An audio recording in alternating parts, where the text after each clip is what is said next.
कोई धंधा छोटा नहीं होता, कोई धंधा छोटा नहीं होता और धंधे से बड़ा कोई धर्म नहीं होता। नमस्कार दोस्तों, मैं आपका साथी, आपका दोस्त Ravinder Sahu, faith and hope maker, आपको अपने चैनल फेथ फॉर होप में स्वागत करता हूं। दोस्तों, आज मैं आपको बताऊंगा कि अपनी सेल्स को कैसे बढ़ाएं। हाँ मेरे दोस्तों, ज़्यादातर लोगों को लगता है कि हमें सामने वाले को अगर अपनी बात मनवानी है तो उसे ज़्यादा बातें करनी होंगी, लेकिन ये गलत है। अगर हमें सामने वाले को बात मनवानी है तो हमें इसकी बातें ज़्यादा से ज़्यादा सुननी होंगी। हाँ मेरे मित्रों, और एक बात और ध्यान रखना, जब भी आप सामने वाले की बात सुन रहे हो तो उसकी बात को बीच में ना काटें। ये खतरनाक हो सकता है, क्योंकि उस समय उस व्यक्ति के मन में बहुत सारे विचार आ रहे होते हैं जिन्हें वो व्यक्त करना चाहता है। अगर आप उसकी बात बीच में ही काट दोगे ना तो आपकी बात सुनेगा नहीं, बल्कि आपको उसकी बात धैर्य के साथ और ध्यान के साथ सुननी चाहिए। मैं आपको एक एग्जांपल देता हूँ। एक ऑटोमोबाइल कंपनी थी जिसे अपने साल भर के लिए फैब्रिक्स की ज़रूरत थी। तो उस ऑटोमोबाइल कंपनी ने विज्ञापन दिया, तो 3 फैब्रिक्स निर्माताओं कंपनी ने अपने सैंपल भेजे कि भाई हम आपके यहाँ फैब्रिक्स दे देंगे।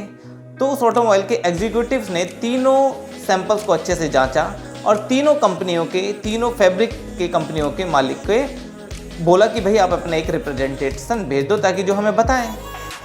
सभी ने अपने अपने एक रिप्रेजेंटेटिव भेज दिए, लेकिन एक कंपनी का रिप्रेजेंटेटिव जो कि मिस्टर राम थे, जब वो आए तो उनका गला खराब था। बड़ी मुश्किल से उनके गले से आवाज़ निकल रही थी, उन्हें बहुत मुश्किल हो रही थी बोलने में। जब उन्हें ऑटो मैन्युफैक्चरिंग वाले ले गए अपने कमरे में तो उन्होंने देखा कि वहाँ प्रेसिडेंट बैठे हैं, वाइस प्रेसिडेंट बैठे हैं, कंपनी के सेल्स एग्जीक्यूटिव बैठे हैं, बड़े बड़े लोग उस कंपनी के बैठे हैं। उसे अपनी कंपनी के प्रोडक्ट के बारे में बताना था, लेकिन उसने जैसे ही बोलना शुरू किया उसकी मुंह से आवाज़ नहीं निकल रही थी।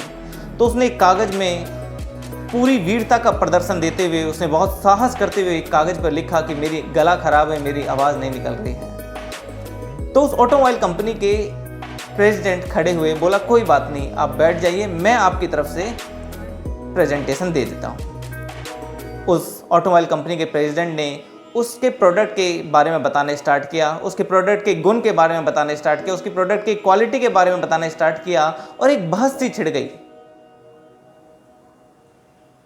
वैसे तो प्रेसिडेंट उसके प्रोडक्ट को रिप्रेजेंट कर रहे थे, उसकी कंपनी को रिप्रेजेंट कर रहे थे, इसलिए प्रेसिडेंट उसका साथ दे रहे थे, और वो राम केवल वहां 3 काम कर रहा था, केवल मुस्कुरा रहा था और हाँ में सर हिला रहा था और अपने चेहरे के भावों को प्रकट कर रहा था।